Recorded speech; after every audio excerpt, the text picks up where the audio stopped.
عدو مبين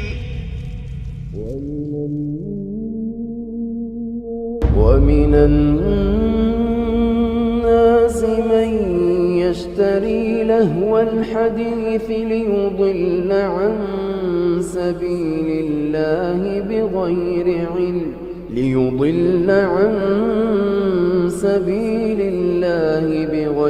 علم ويتخذها هزوا أولئك لهم عذاب مهين وإذا تتلى عليه آياتنا ولى مستكبرا كأن لم يسمعها كأن في أذنيه وقرا فبشره بعذاب أليم. Everybody likes music.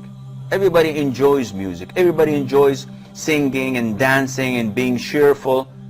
So why would someone say it's haram? It's very simple. To know the ruling over something, we have to go back to the Quran and Muslim. We are Muslims. We have to go back to the Quran and to the Sunnah. Do we get our religion from out of the Quran and Sunnah? No. If you go to the Sunnah, the most authentic book for Muslims, any Muslim Sunni, you would ask him, you would say Sahih al-Bukhari. This is the most authentic book on earth after the Quran.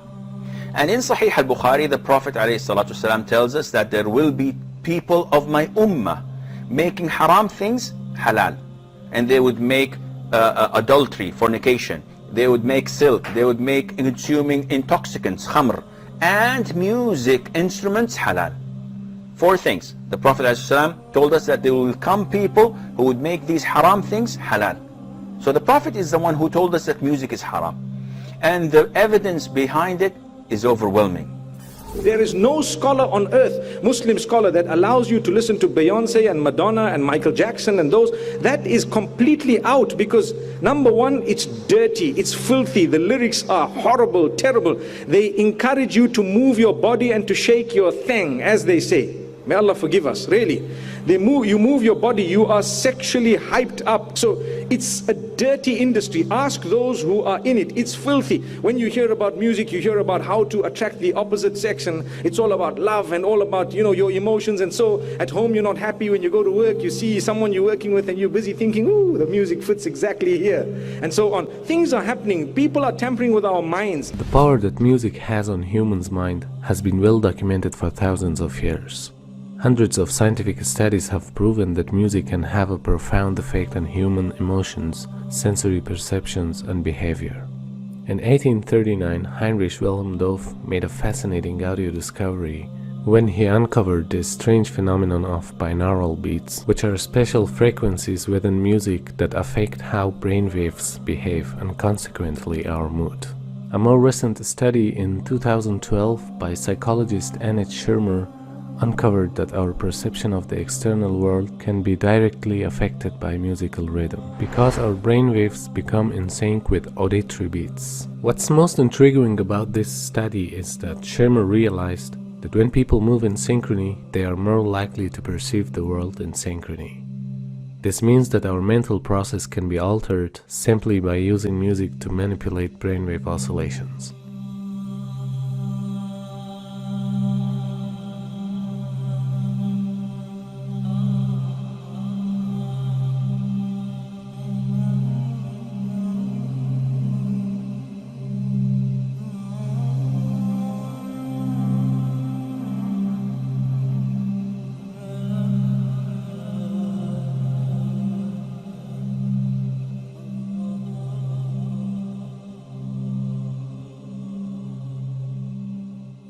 Music touches the limbic system, or the emotional system of our brain, which actually, though slower than other parts, can overwhelm all of the other parts. Think about how we lose our mind when we fall in love. And we literally do, because of the power of the emotion. That being said, the music system has been very unresponsive even to industry-applied ratings. All that they had been willing to do was to put parental advisory on the outside of CDs. They would not print lyrics in a visible place. This is complicated by the fact that the Federal Communication Commission has strict limits on what can be broadcast over the air. And historically, the way popular music has been sold is through airplay. We can't expect a system to be put together that will perfectly protect us. We need to protect ourselves. We need to be aware that these media change us and affect us. And we need to actively understand what they're doing, how they're doing, and make choices of whether we want that to be done to us. I think nowadays music is probably one of the easiest means to lose your moral sense. Music is audio pornography today. That's what it is. It's explicit, it's shameless, it's vulgar, it takes your sense of humanity away from you, it makes you look at women as objects, worse than animals. And these people are talking about women like they're talking about, an animal, really. And when you constantly, listen to garbage like that, then you get deviated. And you don't find pleasure except in disobedience to Allah, and that's a sign of a sick heart. Oh yes, and music is a whole another area that employs these techniques. Popular music, all popular culture, movies, TV, music, they carry messages, and it's not just entertainment. Entertainment is not value-free. It has ideological content. It presents a worldview that influences the people who are watching or listening. So we've got this disconnect, thinking that entertainment is harmless when it's the most important delivery system of propaganda, because it influences people without their conscious awareness, and that's the ultimate in controlling people in society, is to do it without them being aware of it. Now, you can't even listen to the lyrics because they're so disgusting, right? They are so filthy. And Fakhruddin al-Razi, in his commentary, says about the verse in the Quran where Shaitan, that you will try to seduce them with your voice, he says by giving them foul lyrics that their children will memorize and repeat. That's in Mafatih al-Ghayb. That was in the 13th century. So what are we doing now? This is the khutuwat of Shaitan. He's taken people by degrees. 2.5 hours per day for teenagers in the United States listening to music. 2.5 hours per day. 1 in 3 popular songs now contain explicit references. The number of times an adolescent is exposed to explicit substance references, 35 per hour. They're listening to 2.5 hours a day, 35 per hour, 84 per day, 591 per week, being told about alcohol and drugs in these lyrics. These are the khutuwat of Shaitan. 30,700 a year. References to drug or alcohol in songs: pop 9%, rock 14%, hip hop, R&B hip hop 20%, country 36%, rap 77%. And we've got all these kids listening to rap. This is what they worship, these Satanists, Baphomet. If you notice, he's androgynous. So it's a male-female mixture. Also making these signs. You see the signs he's making using this sign because 11 is the devil's number. Because 11 is 1 beside 1. In their numerology, they use 11 a lot, and they like multiples of 11. 11, 22, 33, 66. They like these multiples. In their magic, they know the secrets of numbers, and so they use numbers. The Prophet ﷺ, when they used magic on him, they blew on 11 knots. 11 uqda. And this is why the Mu'awwidhatayn has 11 ayahs, because it protects against their magic. So this is real stuff, people. I'm not making this up. This is real stuff. You can see Madonna imitating here Baphomet, right? Because she's one of them, and she's a numerologist. She is a numerologist. She practices numerology. Lady Gaga's got tens of millions of followers. So the devil has plenty of followers on Twitter. Now this man over here, LeVay, started the Church of Satan. He wrote a satanic Bible, and he explained that that symbol that they're all doing, that symbol, he said, was a curse symbol of devils. That's the way they put curses on people. And you've got people at rock concerts, they're all doing it, thinking it's cool. Marilyn Manson was a follower of Anton LaVey. He has tens of thousands of people go to his rock concerts. He has them openly denounce God. Openly. He says, I want you all to reject God tonight. And they all do it. So this is real stuff, people. He's very committed to this. He's a minister in the Church of Satan. And they use music. Because music is fitna. It's enticing. It sucks you in. You like it. It's enjoyable. Now, here's Miley with her little horn hair. Right? What is this? She had millions of followers of little kids in America, and this is what she turned into. And if you look, you see, where did she get that? Kali, a demon from the Hindu tradition of destruction, because this is a destroyer of the innocence of youth. She has literally, she's possessed by Kali. And she couldn't stop putting her tongue out. She was even asked, why do you do that? She said, I feel compelled to do it.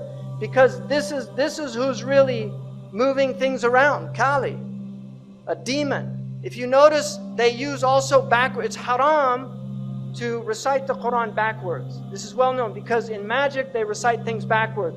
Aleister Crowley taught them to learn how to talk backwards. John Lennon actually knew how to speak backwards. There's recordings of him speaking backwards.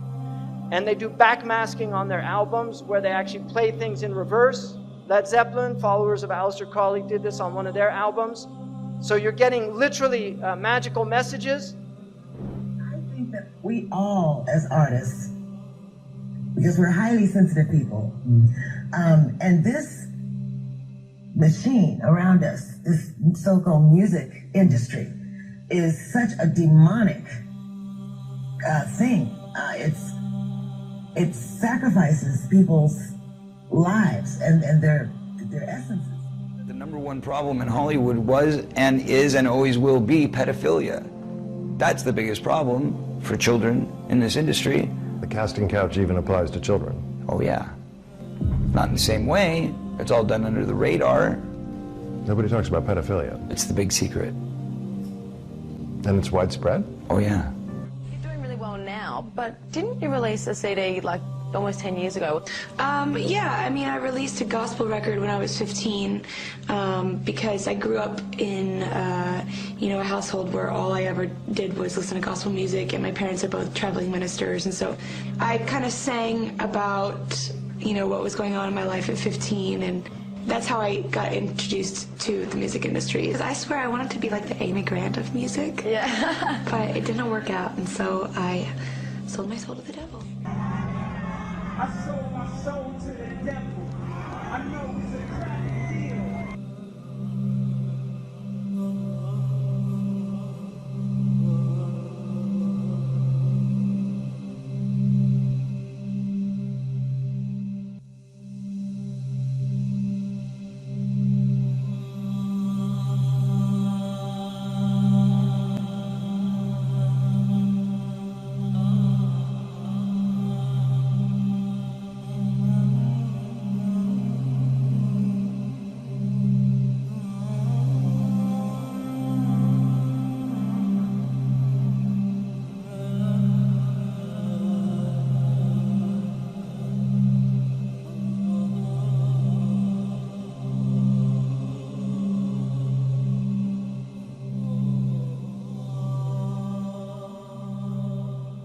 Yeah, I believe in the Illuminati. There is a certain level that you get at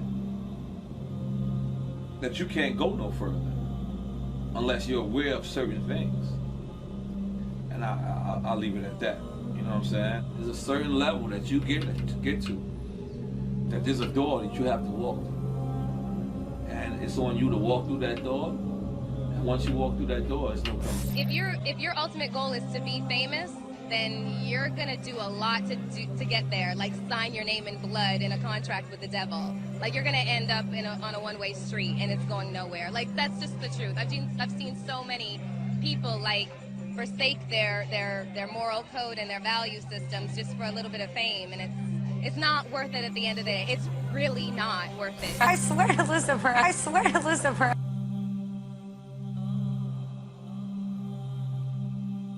We're seeing a society that not only has a lot more people of lower IQ, but a lot fewer people of higher IQ. In other words, a dumbing down, a chemical dumbing down of society. So everyone's sort of mediocre. That leaves them dependent on government because they can't excel. We have these people of lower IQ who are totally dependent. Then we have this mass of people who are going to believe anything they're told because they can't really think clearly.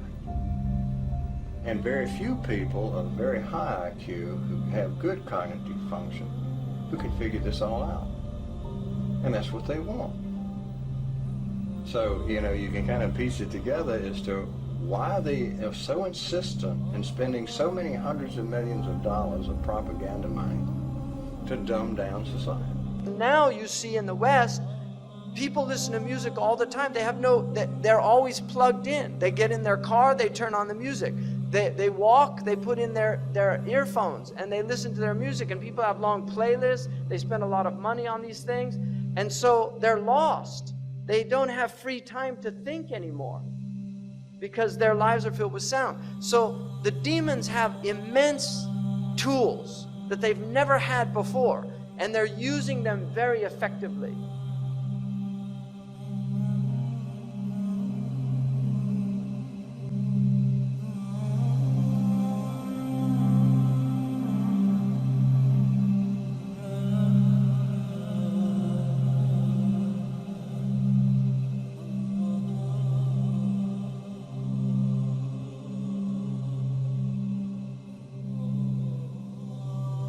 يعزف على رؤوسهم بالمعازف. Musical instruments will be on their heads. How did he know about that? That's what it says. I didn't make that up. It says they'll have ma'azif على رؤوسهم ma'azif. On their heads are musical instruments. Who would have known what that meant at the time of our Prophet ﷺ? But now we see it, all these people everywhere. Your mind is filled with their thoughts. You're not even yourself anymore. You're listening to Rihanna or Madonna or Haifa Wahbi or whoever the latest fashionable singer is. أعوذ بالله من الشيطان الرجيم. اللهم بلغ. اللهم بلغ. اللهم بلغ.